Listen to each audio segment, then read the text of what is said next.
This week's episode is brought to you by Capital Financial Advisory Group for all your retirement needs. Broadcasting from coast to coast, it's the Financial Safari with your host, Coach Pete D'Arruda. You'll hear from some of the nation's top financial professionals. So stick around and find out how to make it through the jungle of the financial world, right here on the Financial Safari. Welcome to Financial Safari, all here to give you information on retirement, good strategies for you in retirement, getting on track. I'm consumer advocate Dave Perkins. You know, that is the mission of the team at Capital Financial, and part of that team is Coach Pete's local trusted advisor, Gregg Berrian. Greg, it is about getting on track, the right track. Yeah. Could you imagine? It's like the other day I was hitting golf balls, and it was one of those really cool golf ball places, and just a 5-degree difference. Yeah. At the end of 200, and I like to say 300 yards, but I can't say that. 200. But 200 yards, okay, 200, 220, 221, whatever it takes. Do you know that movie? No. Mr. Mom. Oh. Remember he says that? Yes. 220, 221, whatever it takes. Way back. That's Batman in that yeah. movie. But anyhow, even just a 5% differential, you know, next thing you know, you're looking at 20, 30 yards off the track, off the centerpiece. So therefore, if you make the slightest miscalculations going into it, and the longer and further you go out, the more money it could end up costing you. Yeah, that's a great analogy. I just made that up. Well, it's really good. Yeah. You should hold on to it because, you know, you want to get it right, and you definitely want to get your income right. That's what we're opening with. Income in retirement. How many streams of income? It's huge. You know, sometimes it's so cool. I'll meet somebody and they have a 20 years in the military, and then they left the military and they went and worked for the government. They got a pension from the government. Okay, and then all of a sudden they went out and they worked private service. Next thing you know, because like if you go to the military at the age of 20, you're out by 40 to 60. Right. You know? Next thing you know, and then they got 4 or 5 different revenue streams. And it's like these people, they got it made. They're ready to go. One thing regret I had not going in the military and retiring, like you said, 38, 40. Yeah. You start a whole new career then. That's a youngster, in my opinion. Well, it is a youngster. Yeah, that's a youngster. Absolutely. It's a little baby. First off, I guess before we get to the icing on the cake income-wise, what about foundational income first to look at? Well, the foundational income, you're looking at how we're going to generate more income to fill that income gap. Yes, okay. Now, the income gap is really, really simple. All we do is we take out what we know we have coming in at this point in time. When I have to say this point in time because, as we know, Social Security could fluctuate a great deal, especially in about 10 years. There may be some major changes, who knows? But you take your Social Security, add your pensions, any other money coming in, rental, things like that. And then on the top side, you look at how much money do we spend? Okay. And so therefore, what's between that number, the amount that comes in and the amount that goes out, is something referred to as your income gap. That's where we have to find that money to fill that income gap. And if you're counting on money coming from the stock market to fill that income gap, once again, you're looking at a very volatile piece of that puzzle to fill that gap. So that's why for this foundational piece, we need something that's going to be steady, it's going to be consistent, and you can always count on that check landing in your mailbox. That's the financial fill-up. And how do we build that? You got to put your money into the right strategies. Okay, it's kind of funny. You know, the other day I was thinking, it's like you can sit on your chair and watch Netflix all day and say, "God, take care of me." And do nothing. Okay. Right. But you got to do your part too. So you got to do your part, and you have to research. You got to go out. You got to reach out to us. You got to talk to us because we can't help you unless you reach out to us and we start putting together those pieces of the puzzle. Because you are expected. The Almighty expects you to do your piece too. Oh, absolutely. And in fact, Greg's going to share with us how to build that income with our strategy du jour coming up in our next segment together. But let's look at some of the. What about an encore career? Now, not having to go back to work, but what if you chose to go back to work? Those are awesome. Yeah. I mean, I was saying the more you make, the less you take. Yes. Yeah. And so let's say you even just like, you know, you became a starter at a golf course, or let's say you really loved crafts, you ended up working at Hobby Lobby or whatever. That's terrific. As long as, of course, don't forget, we got to be careful of the amount of income you have coming in if you're collecting Social Security and you're under your full retirement age. Right. We always got to be careful of that because otherwise you can go into the penalty. And as we know, that can be quite severe. It's 22,320 for 2024. 22,320. So, you know, you got to make sure that you're not exceeding that. Like, let's say you're 65. You cannot go beyond that, which is why I cannot collect Social Security until I'm almost 67 years old because I have... Even if I stop doing this right now, and I never made it, because I have income coming in every year from my healthcare business. Yeah, I can't until I'm 67 because I'm younger. Although I probably don't look younger. He's a youngster. I don't look younger. Social Security is one thing. Definitely, you mentioned that. It's a stream. We just need to maximize it. And you know what's really sad is when I meet somebody and their only revenue stream is Social Security. That's scary. It never was meant to be, was it? No. It's meant to be a piece of the puzzle. Okay, it's a piece of the pie, not the whole pie. Okay, if you're to look at your income coming in, and you got to check off, you know, if your entire piece of pie is Social Security, and all of a sudden 2034 comes by, and then all of a sudden you're looking at a possible 20% reduction. Yeah, that's a problem. So therefore, what we have to do is we have to look at your assets. Take some of these assets and put them in a position that they're going to be there for the rest of your life, no matter what happens. Be it as my good friend Parker Holland says, be it, the bread and let situation, or as I say, the zombie apocalypse or end times, okay? Depending on how y'all look at it. But no matter what happens, we got to make sure that that one piece of the puzzle is filled in there, that pie is not 100% Social Security, because I'm sorry, I don't believe you can thoroughly 100% count on Social Security because it's a government agency and they keep taking money from it. Well, it's always better to go on worst case scenario to plan on that. That's what we do it. Yeah, and it's a great thing because it helps bring that peace of mind. What about those with a pension? Pensions are amazing. They're awesome, but here's the thing about pensions also. You have to be really, really careful. Sometimes pensions aren't funded properly, and there could be a problem with the pensions. But here's the thing, Dave. Let's say you retire at the age of 50 years old, and you got this great pension, and you live to 90 years old. But let's say your great pension started at the, let's say $2,000 a month. And at 90, you're still getting $2,000 a month. That's 40 years of getting the same amount of money. Not factoring inflation. Not factoring inflation. How much is your dollar worth today at 50 years old versus 90 years old? It's not even close. No, not even close. So you need a strategy that's going to work with inflation. In our next episode, we're going to talk about that. Absolutely. A strategy of kind of a personal pension that does factor inflation and how it happens and what happens with it. That's what we're going to cover in the next segment. We call it strategy du jour. Yeah, and it's a hypothetical, but listen, it's based on what happens in real life, and it's also very relatable. So that is coming up. I look forward to that, Greg. Also, after that, we'll look at some other income options. Fantastic. In retirement. That sounds fun. Yeah, always important. And it's a custom approach that they take. The team at Capital Financial, what strategies would be best for you? That's what they're going to take a look at after meeting with you. How do you make that happen? Call or text the number on your screen. It's right there for you. And we're back with more Financial Safari.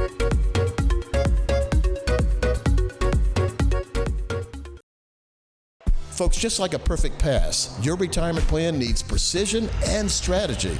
In the Big Book on Retirement, I lay out the game plan for your successful future. From the kickoff to the final whistle, the Big Book on Retirement covers every strategy you need for a winning retirement. I break it down like a football play, making it easy for you to understand and execute my strategies. The Big Book on Retirement is your playbook to success. Get your copy of the Big Book on Retirement today and start planning your victory party with me by your side all the way through retirement.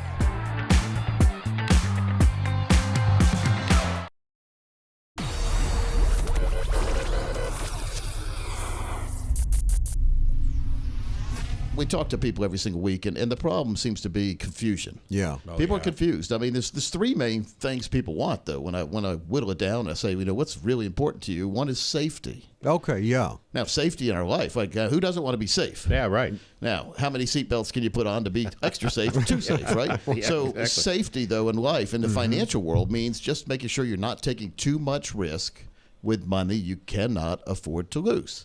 Now, you may be able to afford to lose some money. Some people tell me, yeah, I can afford to lose a lot. And then they lose it. They stay in, like they put it all in one stock or something. They lose it, and then they realize they couldn't afford to lose it. So, so we don't want all our eggs in one basket. And diversification, that term comes to mind. It just means don't put everything in one place. Yep. Well, I've seen it over the years. I mean, way back in the day, it was 20 years ago now, when Nortel was a company. More than 20 years ago. Oh, yeah, I remember now. that. Yeah. I had people come in. Nortel was going up like crazy, and they had all their retirement money in Nortel stock because they were able to do that back in the day. And I do remember, you may have heard this on the show before, but a fellow came in, and he had millions of dollars worth of Nortel stock, but nothing else. I said, you know what you really need to do is at least take half of it. You got a big gain. Lock some of this gain in. Sure. Right. And now you'll never have to worry again, even if the rest of the money goes to zero. So let's say if we take half the money in Nortel stock, liquidated $100 a share, that would be over $2 million in this particular instance. Let's put that into lifetime income strategies so that you can have income checks that will increase over your life, and you get financial fill-up every year, and then leave the other half, if you want to, in that Nortel stock, even though I thought that was way overbalanced to begin with, 50% at his age, which was in the 60s. But he left it alone. We met with him again after Nortel started to tank. Saw him when it was $10 a share. I said, it's still not too late, but I mean, you've basically lost $90 a share by not at least liquidating some. Man. The last time I heard, it was under $1 a share, and it's gone. So, I mean, I don't know if he ever liquidated, but... Different asset classes, that's what you need. Safety, Yep, Gary. yep, exactly Safety right. is very important when we're talking about our money if we're over 50 in that financial red zone, which some people loosely say within 10 years of retirement or in retirement. I say once you hit 50, you need to start paying attention because 50 years of your life is gone, and hopefully you're gonna live another 50, and hopefully during the first 50 you put enough money away to have an income plan or 3 to be able to carry you all the way through your life, no matter how long you live. Right. That's why we look at growth. So we need safety, we need our money to grow, growth. But then the most important part, the 3 big important ingredients of a successful retirement plan is income. That's the big one. Who cares what the lump sum is if you can't get income for life? That's right. Now, anyone can get income for 5 or 10 years, but when the money runs out, what happens next? So if you have your plan set up in a manner that it will never run out, guaranteed, by the way, in contract, never to run out, and always give you at least equal to the amount, monthly or yearly amount you got today, you can get all the way through your life. Yeah. And then when your spouse is still succeeding and still here and you're not, your spouse continues to get that income check. So you're not going to leave anybody out to dry, in other words.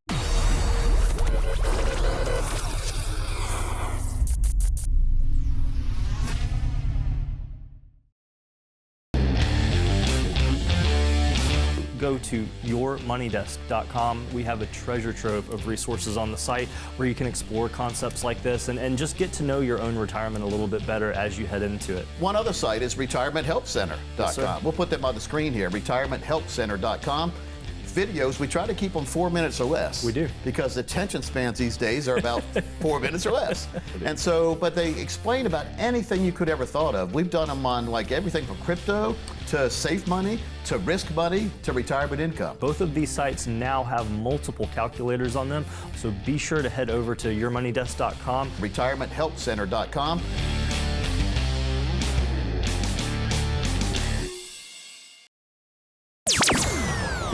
This is a good one. Gene says, what are my options if I'm locked into a variable annuity contract? Well, the big stigma with the word annuity and always come through that it's been treated like a curse word, and honestly, it's not. It's simply at the end of the day a tax code. When I hear people or even guys on the air, I hate annuities. Well, that's like saying I hate stock. Do you hate Enron? Do you hate Nortel? Or do you hate Apple? Do you hate Amazon? I mean, it's all relative. Now, granted, and most of the time, a lot of people don't realize in fixed payout funds, REITs, a lot of mutual funds. I mean, they're all forms of a contract. So the stigma that insurance and annuities get is kind of contradictory and a little hypocritical because they're technically just versions of all the same thing. Okay. But there are things we do that's called annuity rescue or replacements. And there's options out there for him to go from a variable brokerage style annuity to more of a hybrid or equity allocation that could be more of his favor at a lower cost, better market protection, stuff of that. It depends on how long he's been in it and what the terms are. Sure. But that's what we're here for. We provide second opinions all the time, every week. If you have an advisor or planner, it doesn't mean you don't need to ask and see what's out there. And I always like telling people that if you're only meeting with one group, or you go through something online and they contact you with multiple advisors, talk to all of them. Don't waste what's at your fingertips. Now, granted, the reason I always say talk to all of them is depending on who they work for, their licenses, you're going to hear different sides of the story, but you're always going to find the common ground. Mm-hmm. And that's where I always like telling people, and our job is being independent, conflict-free, and just tell them what their options are. You don't pay us to meet with you. We don't keep the lights on by acquiring assets under management and like a brokerage firm does. And that's what we want people to realize. We're here to educate first and foremost. Mm-hmm. But I almost know, Gene, there are options there. It could be the best thing in the world. It could be doing exactly what you need it and want it to do. But you don't know, or if you have questions, never hesitate to ask.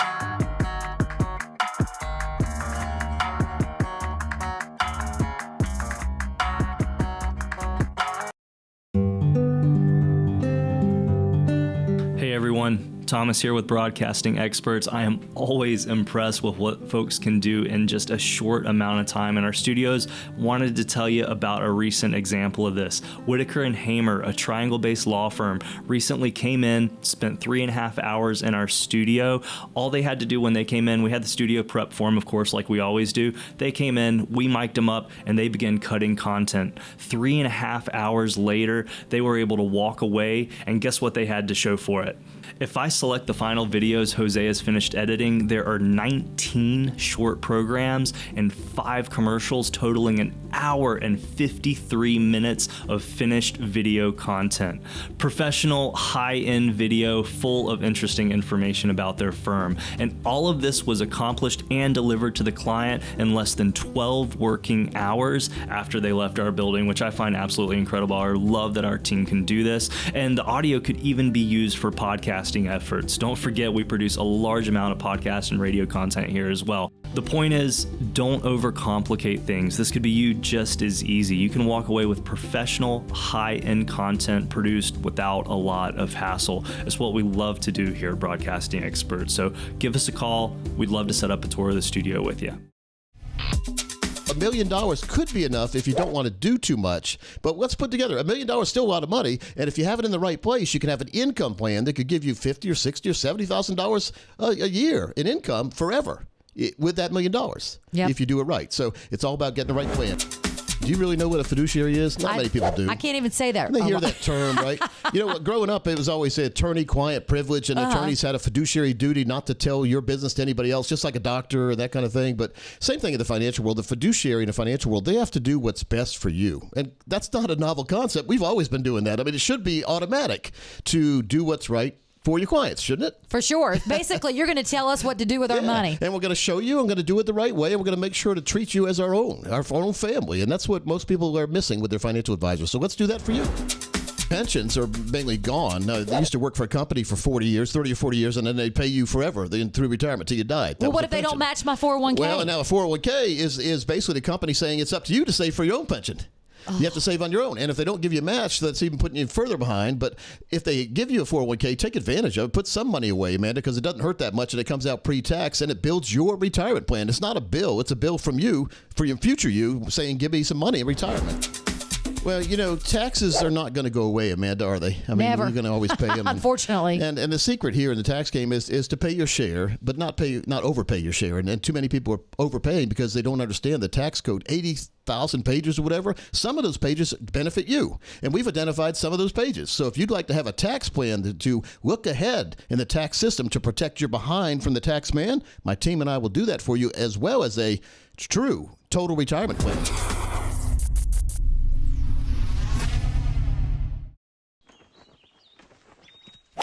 Do you hear that? That's me enjoying my retirement. Traveling around the world to play golf, where I want, when I want, with whomever I want. Even got some customized clubs. Because years ago, I rolled over my IRA with the help of a local trusted advisor.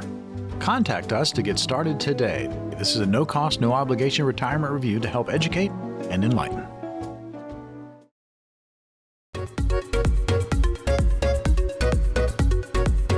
Welcome back to Financial Safari. I'm consumer advocate Dave Perkins, along with Coach Pete's local trusted advisor, Gregg Berrian. We're going to get into building income. We're going to stay on that theme in this segment, but opening up the segment with something, Greg, you like to call strategy du jour. Love it, love it, love it. Yeah. It's so much fun doing these. We make these up.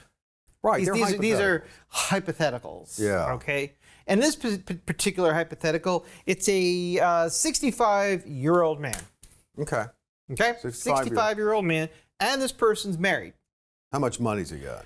$275,000. I'm guessing he'd like to go ahead and turn that on, the income. Immediately. Okay. Here's what's great about this. We can move this money over to this particular company, and on the same day of delivery, I'm filling out the forms. You bring me a voided blank check, all righty? And we fill out the forms, and we send that in, and we start income immediately for you. Okay. You don't have to wait. You don't have to wait a year. It's like immediate income.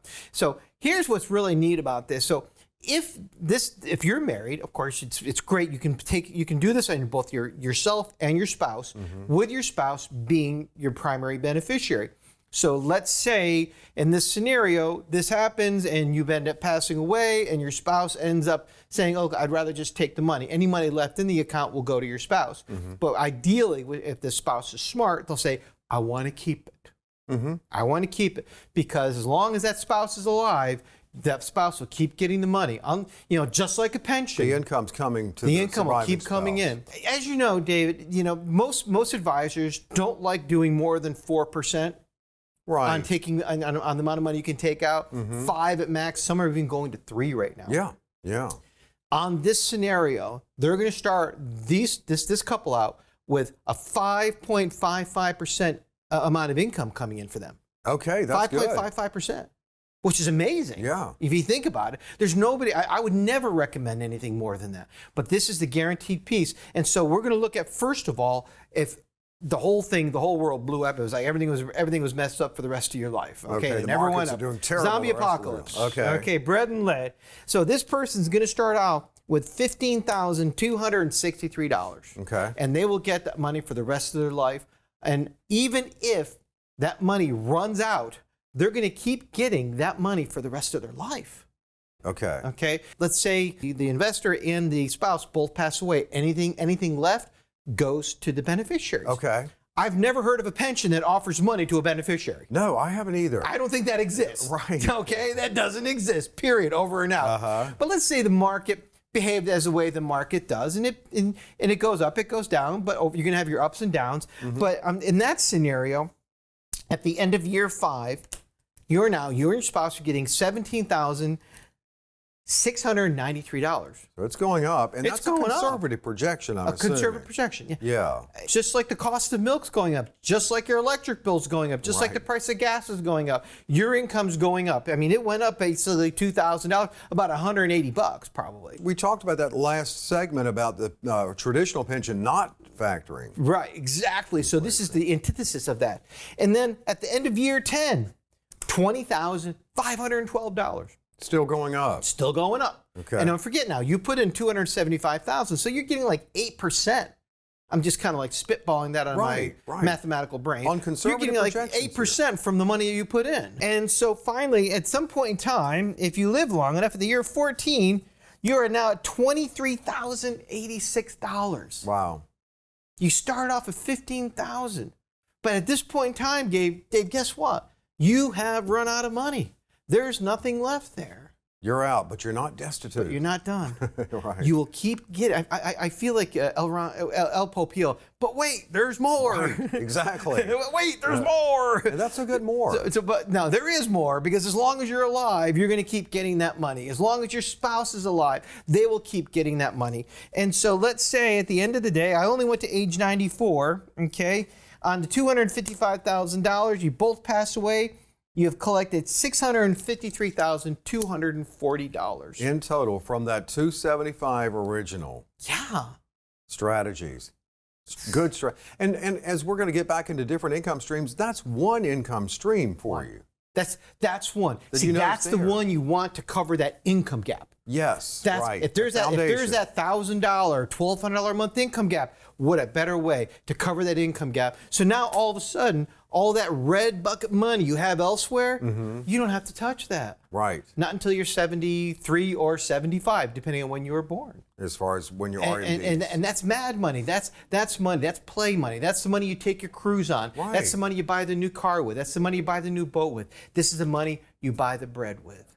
There you go. That's the necessities. You want to cover those, but you want to have fun too. Yeah, of course. I mean, for goodness sake, of course you want to have some fun. In your retirement. I mean, even I'm trying to have fun. Absolutely. I mean, you know, that sounds like, we had another thing too we were going to talk about with income streams, annuities, and that. This, as a matter of fact, is an annuity. That's an annuity. If you know, it's so funny for you folks out there watching this show right now, and you're thinking, "Wow, this is a great plan. This is a great plan," and all of a sudden I tell you annuity, you're just going, "What?" Right. Well, what kind of annuity? This is an indexed annuity. Okay. All righty. It has its gains based on the stock market, but it doesn't lose money. It's guaranteed to never go down in value. That's the beautiful thing about it. And so, yeah, these annuities are not your father's annuities. No. They're not, there's not your father. What's different? These things are, well, I'll tell you what's different is there's so much money out there because the boomers and the X's they're retiring, and then all of a sudden there's like these billions, if not trillions of dollars out there. And these insurance companies are going, wow, this is a great opportunity for us to have some great customers. Right. So they're saying, we better make a product that's worthy of their money. So therefore, they're actually making a product that's worthy of your money that you're going to be able to enjoy. And it's going to be, it's not going to be like putting your money, into some account that's never going to do anything. It's actually going to be working for you. Well, that was smart because there are 11,000 Americans turning 45 every day. This year it's called 65. Peak 65. Yeah. Yeah. Peak 65. Right. Yeah. It's amazing. So good call on their part. How about real estate income? I'll tell you, first of all, buying real estate now is not, I don't think it's a great idea because of the high interest rates. Right. And also the lack of inventory. When there's such a small amount of inventory, it can drive the prices up because of the demand. And so you got to be really, really careful with that because there's a lot of challenges when it comes to real estate. I mean, I've known people who've made a lot of money on real estate, which is fantastic. But if you're looking like at rentals, we were talking about on the radio in Barcelona, they're not allowing you to rent out your apartment now to a tourist. Because that's raising the price, and the people and the citizens of Barcelona cannot afford to buy a house because there's no inventory. So you got to be really careful with that and make sure you know your market really, really well. And you said on the radio, good point, that you can kind of consider that a red bucket. Don't forget the squatters and things like that. Right. COVID, people, during COVID, people didn't have to pay their rent. Risky. So there's various, that's why we call real estate red bucket money. Absolutely, but they'll talk to you about that green bucket and income when you meet. You can make it happen. Call or text the number on your screen. And thanks so much for being with us on Financial Safari.